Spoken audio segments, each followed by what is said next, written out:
Hello dear students. आज हम लोग बात करते हैं बेसिक सिस्टम कंसेप्ट्स के बारे में। बेसिकली सिस्टम क्या है, इसके क्या कंपोनेंट्स हैं, कितने टाइप्स के सिस्टम्स हैं, क्या इनके क्लासिफिकेशन हैं। We generally talk about banking system, political system, transportation system, examination system. So आम डे टू डे लैंग्वेज में, आम रूटीन के बातों में हम बहुत ज्यादा इस टर्म को यूज करते हैं। Now what is this term exactly? System है क्या और क्या इसके कंपोनेंट्स हैं, कैसे ये बनता है? तो let's talk about this. System एक टर्म जो है, ये ग्रीक वर्ड सिस्टमा से आई है, which means organized relationship among functional units. That means किसी भी चीज के जो फंक्शनल यूनिट्स हैं, जो कंपोनेंट्स हैं, जो काम करते हैं, उनका जो रिलेशनशिप है उसको बताने के लिए, किसी ऑर्गेनाइज्ड रिलेशनशिप को बताने के लिए हम ये टर्म यूज करते हैं सिस्टम। सिस्टम जैसे ह्यूमन बॉडी सिस्टम है, बहुत एक परफेक्ट ब्लेंड है ह्यूमन बॉडी जिसके अंदर बहुत सारे सिस्टम्स हैं। तो छोटे सिस्टम्स भी कुछ होते हैं और कुछ बड़े सिस्टम बनते हैं। जब छोटे सिस्टम्स मिलके एक बड़ा सिस्टम बनते हैं तो वो एक बड़ा सिस्टम बन जाता है, सुपर सिस्टम बन जाता है। उसके अंदर सिस्टम्स हैं, उसके अंदर सब सिस्टम्स हैं। इस तरीके से हम डिफाइन करते हैं कि एक सिस्टम क्या है। Organised relationship among functional units. हर एक सिस्टम कुछ ना कुछ इनपुट लेता है, कुछ प्रोसेसिंग करता है और कुछ आउटपुट जनरेट करता है। अब सब सिस्टम क्या है? सब सिस्टम एक ऐसा सिस्टम जो सिस्टम का आगे छोटा हिस्सा है। दैट मीन्स छोटे छोटे सब सिस्टम्स मिलके एक बड़ा सिस्टम बनाते हैं। एंड सुपर सिस्टम क्या है? सुपर सिस्टम वो है जो हायरार्की में सिस्टम से ऊपर आता है। और सुप्रा सिस्टम क्या है? जो बहुत ही एक बड़ा सिस्टम है और जिसके वो काफी सारे सिस्टम्स मिलके एक सुप्रा सिस्टम बनाते हैं। दैट मीन्स अगर हमने छोटे की बात करनी है तो सब सिस्टम होगा, उससे भी छोटे की बात करनी है तो सब सिस्टम होगा। और ये सब सिस्टम मिलके सब सिस्टम बनाएंगे, सब सिस्टम्स मिलके एक सिस्टम बनाएंगे, सिस्टम्स मिलके सुपर सिस्टम्स बनाएंगे। और सिस्टम सुपर सिस्टम के ऊपर का भी जो हाई हिरार्की में और भी जो इनसे ऊपर है वो क्या है? सुप्रा सिस्टम। अब एक दो टर्म्स हैं, एक है डिकम्पोजिशन और एक है सिंप्लीफिकेशन। ये दो टर्म्स काफी यूज होती हैं सिस्टम में। जब हम सिस्टम को छोटे सिस्टम्स में तोड़ देते हैं, डिवाइड कर देते हैं, तो ये प्रोसेस को हम कहते हैं डिकम्पोजिशन। तो डिकम्पोजिशन बेसिकली सिस्टम की हैंडलिंग को, उसके कामों को, उसके प्रोसीजर्स को इजी कर देती है, बिकॉज हम छोटे लेवल पे काम कर रहे होते हैं। तो हमारा एनालिसिस, हमारी डिजाइनिंग, टेस्टिंग, मेंटेनेंस आराम से हो जाती है जब हम छोटे लेवल पे काम कर रहे हैं। तो कॉम्प्लिकेशन सिंप्लीफाई हो जाती है और काम जो है वो इजी हो जाता है अगर हम डिकम्पोजिशन करते हैं तो। और सिंप्लीफिकेशन क्या है?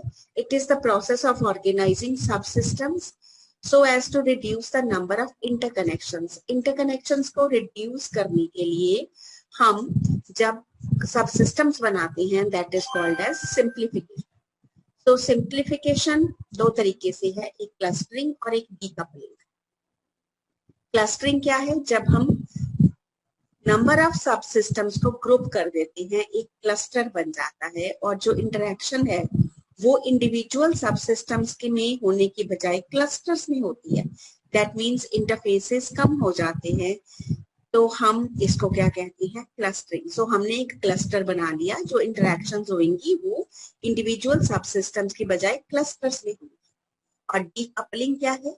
जो सिस्टम्स एक दूसरे के ऊपर ज्यादा डिपेंड करते हैं, तो एक सिस्टम की इनएफिशिएंसीज, एक सिस्टम की प्रॉब्लम्स दूसरे सिस्टम की प्रॉब्लम्स को काफी अफेक्ट करती हैं, तो हम डीकपलिंग यूज कर लेते हैं। डीकपलिंग क्या है? जो कनेक्शंस हैं सिस्टम्स के, उनको लूजन करती है ताकि सिस्टम्स एक दूसरे के साथ बहुत ज्यादा डिपेंडेंट होने की बजाय इंडिपेंडेंटली काम कर सके। तो ये सिंप्लीफिकेशन के लिए हम दो प्रोसीजर्स को यूज करते हैं। सिस्टम के कंपोनेंट्स क्या है? इनपुट क्या है, प्रोसेस क्या है, आउटपुट क्या है, फीडबैक क्या है, एनवायरनमेंट क्या है, बाउंड्री क्या है। Let's start with this. सबसे पहले है इनपुट। तो इनपुट को हम स्टार्टअप कंपोनेंट भी कहते हैं। इसके साथ सिस्टम एक्चुअली काम शुरू करता है, कैप्चर करता है डेटा को, असेंबल करता है और प्रोसेसिंग के लिए सिस्टम्स में चीजों की एंट्री होती है। तो जैसे मटेरियल्स हैं सिस्टम में एंटर होते हैं प्रोसेसिंग के लिए, कुछ भी काम जब हमने मैन्युफैक्चरिंग करनी। तो ये हो गई हमारी इनपुट। दूसरा है प्रोसेस। प्रोसेस एक ट्रांसफॉर्मेशन एक्टिविटी है जिसके साथ इनपुट आउटपुट में कन्वर्ट होती है। सो प्रोसेसिंग में बहुत सारे सीक्वेंस ऑफ ऑपरेशंस चलते हैं जिनको हम प्रोसीजर्स भी कहते हैं। सो जो प्रोसेसिंग है वो इनपुट को टोटली या पार्शियली चेंज कर देती है डिपेंडिंग अपॉन द रिक्वायरमेंट्स कि हमें कैसी आउटपुट चाहिए। तो उसके अकॉर्डिंगली जो इनपुट है उसको चेंज कर देती है या टोटली या पार्शियली, और आउटपुट जनरेट करने में हेल्प करती है। अगर आउटपुट की स्पेसिफिकेशंस चेंज हो जाती है, मतलब हमें ये आउटपुट नहीं चाहिए, कुछ डिफरेंट तरीके से चाहिए, तो नेचुरली प्रोसेसिंग भी चेंज होगी। ओनली देन आउटपुट उसकी डिफरेंट आएगी।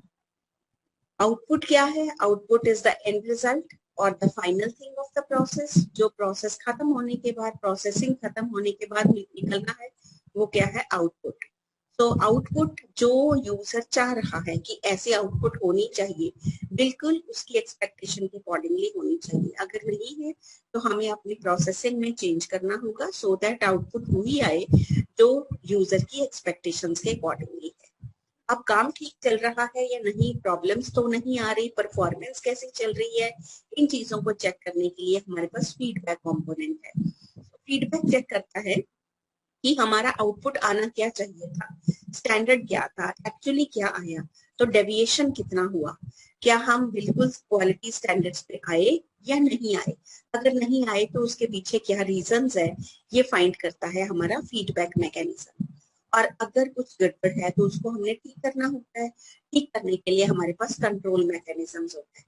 तो कंट्रोल मैकेनिज्म जो है वो नेगेटिव फीडबैक को डिटेक्ट करता है। हम एप्रोप्रिएट मेथड्स यूज करते हैं और इन मेथड्स के साथ हम चेक करते हैं कि जो नेगेटिव फीडबैक है वो कितना है, उसका साइज, उसका मैग्नीट्यूड, उसका डायरेक्शन।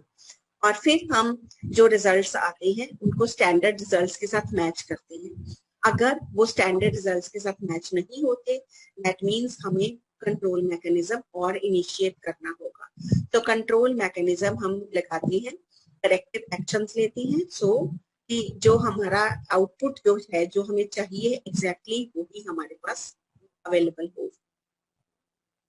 तो इसके अलावा हमारे पास एनवायरनमेंट, बाउंड्री, इंटरफेस और ऑर्गेनाइजेशन, ये भी सिस्टम के कंपोनेंट्स में ही आते हैं। एनवायरनमेंट क्या है? एक सुपरा सिस्टम जिसके अंदर ऑर्गेनाइजेशन ऑपरेट कर रही है। मींस एनवायरनमेंट वो सारे फैक्टर्स डिटरमिन करता है जो किसी भी फंक्शन की, किसी भी सिस्टम की फंक्शनिंग के लिए रिक्वायर्ड है। जैसे गवर्नमेंट एजेंसीज का क्या रोल है, सप्लायर्स कैसे हैं, कस्टमर्स का क्या रोल है, कंपटीशन कैसा चल रहा है, ये सारे फैक्टर्स हमारी आउटपुट को गवर्न करते हैं। तो ये क्या हो गए? Environmental factors. उसके अलावा आगे बाउंड्री एंड इंटरफेस।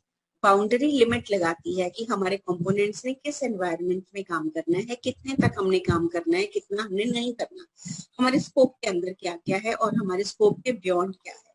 तो हम अपने सिस्टम के कंपोनेंट्स का काम अपनी बाउंड्री, अपनी लिमिट्स के अंदर ही करेंगे। ये जो लिमिट्स हैं, ये बाउंड्रीज हैं, ये फिजिकली भी एग्जिस्ट कर सकती हैं, कंसेप्चुअली भी कर सकती हैं। मींस हो सकता है फिजिकल बाउंड्रीज ना हो, बट कंसेप्चुअली हमें पता है this we are suppose to do and this we are not suppose to. तो एक सिस्टम अपनी बाउंड्रीज के अंदर रहेगा, और अगर बाउंड्री के अंदर है और आपस में इंटरफेस है एक सिस्टम का दूसरे सिस्टम के साथ, एक सब सिस्टम का दूसरे सब सिस्टम के साथ, और एनवायरनमेंट वो एक्सटर्नल है, एनवायरनमेंट है जिसके बाहर हमारी बाउंड्री से बियॉन्ड जो आता है वो एनवायरनमेंट है। ऑर्गेनाइजेशन क्या है? Systematic arrangement of group of components, कि हर जो कंपोनेंट्स हैं उन्होंने काम करना है, अपने ऑब्जेक्टिव्स को अचीव करना है। तो वो जो सिस्टमैटिक अरेंजमेंट है सारे कामों का, सारे ग्रुप का, that is called as organization. तो कंपोनेंट्स क्या क्या हुए? Input, process, output, feedback, control, environment, boundary, interface, organisation.